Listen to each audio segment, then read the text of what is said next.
Hey guys, Randy with Pete's RV TV. Another quick tip segment for you. Coming into the winterizing season, there's some things that I see often overlooked.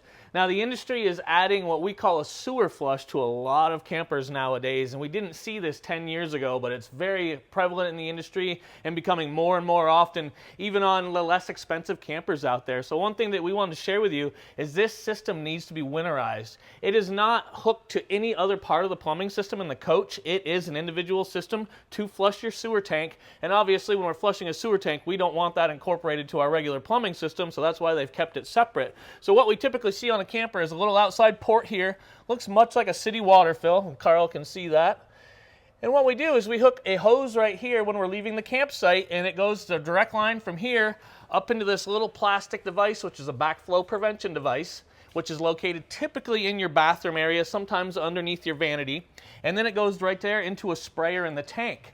And again, this system is totally separate from our fresh water system, again, because of that black water tank, but we need to winterize it. This little guy right here, this backflow prevention device, which is located typically under your vanity, will hold on to a little water and can freeze and crack, as well as the sprayer in the tank. So we want to get a little bit of antifreeze in here, and we can do so with a hand pump.